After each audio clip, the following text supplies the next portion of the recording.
नमस्कार दोस्तों। क्या एक इंसान जिसे बचपन में पानी तक छूने की इजाज़त नहीं थी, वह आगे चलकर करोड़ों लोगों के अधिकारों का रक्षक बन सकता है? क्या एक ऐसा इंसान जिसे स्कूल में अपनी कॉपी तक किसी और से छुआनी पड़ती थी, वह आगे चलकर दुनिया के सबसे बड़े लोकतंत्र का संविधान लिख सकता है? क्या एक ऐसा व्यक्ति जिसे समाज ने अछूत कहकर ठुकराया, वह उसी समाज के नियमों को बदलकर इतिहास में अमर हो सकता है? और सबसे बड़ा सवाल, क्या एक इंसान सच में अपने हालात से ऊपर उठकर पूरी दुनिया की दिशा बदल सकता है? आज की इस कहानी में हम जानेंगे ऐसे ही महान व्यक्तित्व की यात्रा, डॉक्टर भीमराव रामजी अंबेडकर की जीवन यात्रा। एक ऐसी कहानी जो सिर्फ संघर्ष की नहीं है, बल्कि साहस, विद्रोह और बदलाव की कहानी है। यह सिर्फ व्यक्ति की कहानी नहीं है, यह उस सोच की कहानी है जिसने भारत की दिशा बदल दी।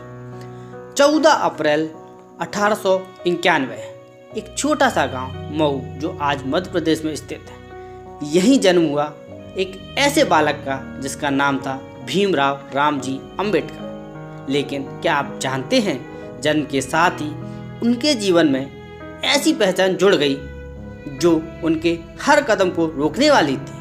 वह पहचान थी अछूत होने की। भीमराव एक महाजाति में पैदा हुए थे, जिसे उस समय समाज के सबसे निचले स्तर पर रखा जाता था। इसका मतलब है न सम्मान, न अधिकार, न बराबरी।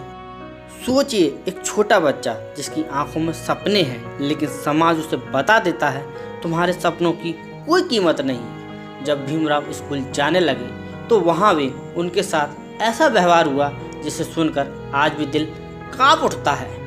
उन्हें क्लास में सबसे पीछे बैठाया जाता था, कभी कभी तो जमीन पर। अगर उन्हें पानी पीना होता था तो वे खुद नल को छूकर पानी नहीं पी सकते थे।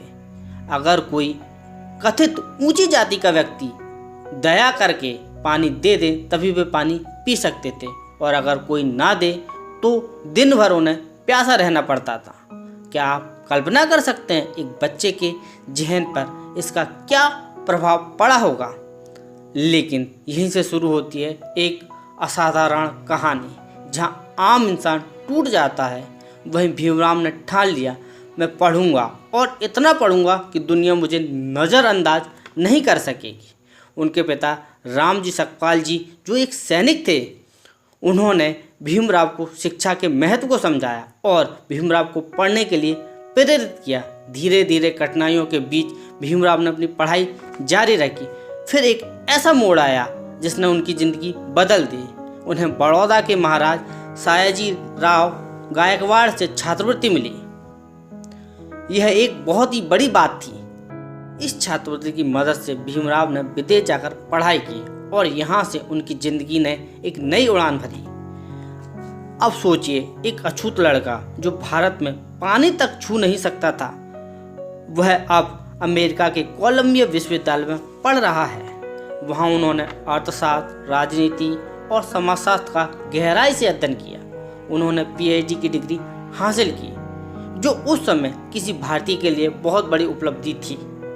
इसके बाद वे लंदन स्कूल ऑफ इकोनॉमिक्स भी गए, जहाँ उन्होंने उच्च शिक्षा प्राप्त की।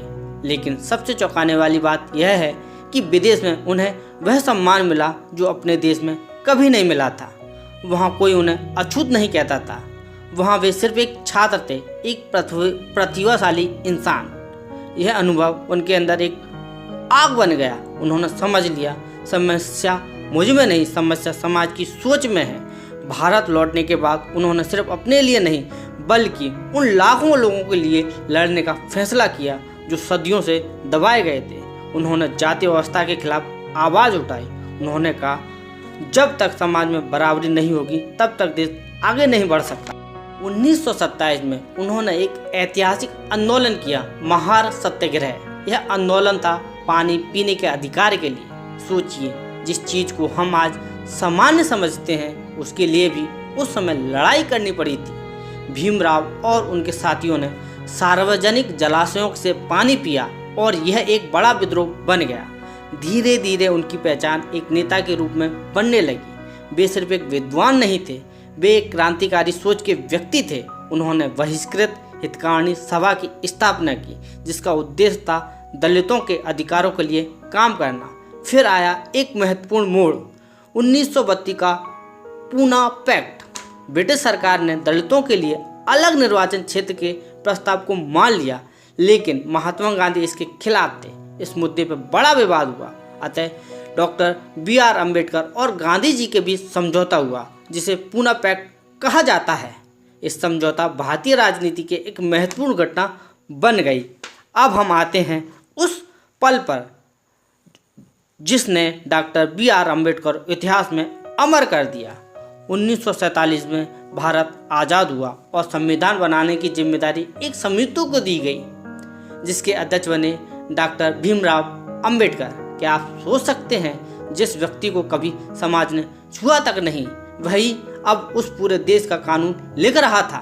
उन्होंने एक ऐसा संविधान तैयार किया जो हर नागरिक को समान अधिकार देता है। उन्होंने सुनिश्चित किया जाति, धर्म, लिंग किसी भी आधार पर भेदभाव ना हो। भारतीय संविधान में जो अधिकार आज हमें मिलते हैं, जैसे समानता का अधिकार, स्वतंत्रता का अधिकार, शिक्षा का अधिकार, इन सब के पीछे डॉक्टर अम्बेडकर की सोच और मेहनत है। लेकिन क्या उनकी लड़ाई यहीं खत्म हो गई? नहीं, उन्होंने महिलाओं के अधिकारों के लिए भी आवाज़ उठाई। उन्होंने हिंदू कोड बिल के माध्यम से महिलाओं को संपत्ति और विवाह में अधिकार दिलाने की कोशिश की। हालांकि उस समय इस बिल का विरोध हुआ और निराश होकर उन्होंने कानून मंत्री के पद से इस्तीफा दे दिया। यह दिखाता है कि वे सत्ता के लिए नहीं, सिद्धांतों के लिए जीते थे। अपने जीवन के अंतिम वर्षों में उन्होंने एक बड़ा फैसला लिया, धर्म परिवर्तन का। उन्होंने महसूस किया कि जाति व्यवस्था से मुक्ति के लिए धर्म बदलना जरूरी है। 1956 में उन्होंने बौद्ध धर्म अपनाया और लाखों लोगों के साथ यह कदम उठाया। यह सिर्फ धर्म परिवर्तन नहीं था, यह एक सामाजिक क्रांति थी। 6 दिसंबर 1956 डॉक्टर अम्बेडकर का निधन हो गया। लेकिन क्या उनकी कहानी यहीं खत्म हो गई? नहीं, उनकी सोच, उनके विचार आज भी जीवित हैं। आज जब हम समानता, अधिकार और न्याय की बात करते हैं, तो कहीं ना कहीं हम डॉक्टर अम्बेडकर के सपनों को जी रहे होते हैं। लेकिन एक सवाल आज भी खड़ा है, क्या हमने सच में उनके सपनों का भारत बना लिया? क्या आज भी समाज में भेदभाव खत्म हो गया? क्या हर इंसान को बराबरी का हक मिल रहा है? यह सवाल सिर्फ इतिहास का नहीं है, यह आज भी। डॉक्टर अम्बेडकर एक बार कहा करते थे, शिक्षित बनो, संगठित बनो और संघर्ष करो। यह सिर्फ एक नारा नहीं है, यह जीवन का मंत्र है। उनकी कहानी हमें सिखाती है कि हालात चाहे कितने भी कठिन क्यों ना हो, अगर इरादा मजबूत हो तो इंसान इतिहास बदल सकता है।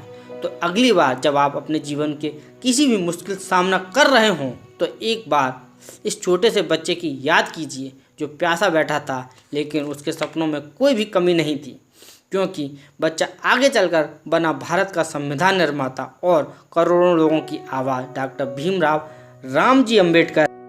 और अब आखिरी सवाल, क्या हम उनके विचारों को सिर्फ याद करेंगे या उन्हें अपने जीवन में अपनाएंगे? यही फैसला तय करेगा कि उनका सपना सच में पूरा हुआ या नहीं। आज वे हमारे बीच नहीं हैं, लेकिन उनके विचार और संविधान हमें हमेशा प्रेरित करते रहेंगे। उनके योगदान को नमन। अगर आपको बाबा साहेब के जीवन से प्रेरणा मिली हो तो इस वीडियो को लाइक करें, शेयर करें, हमारे चैनल को सब्सक्राइब करें। जय हिंद, जय भारत।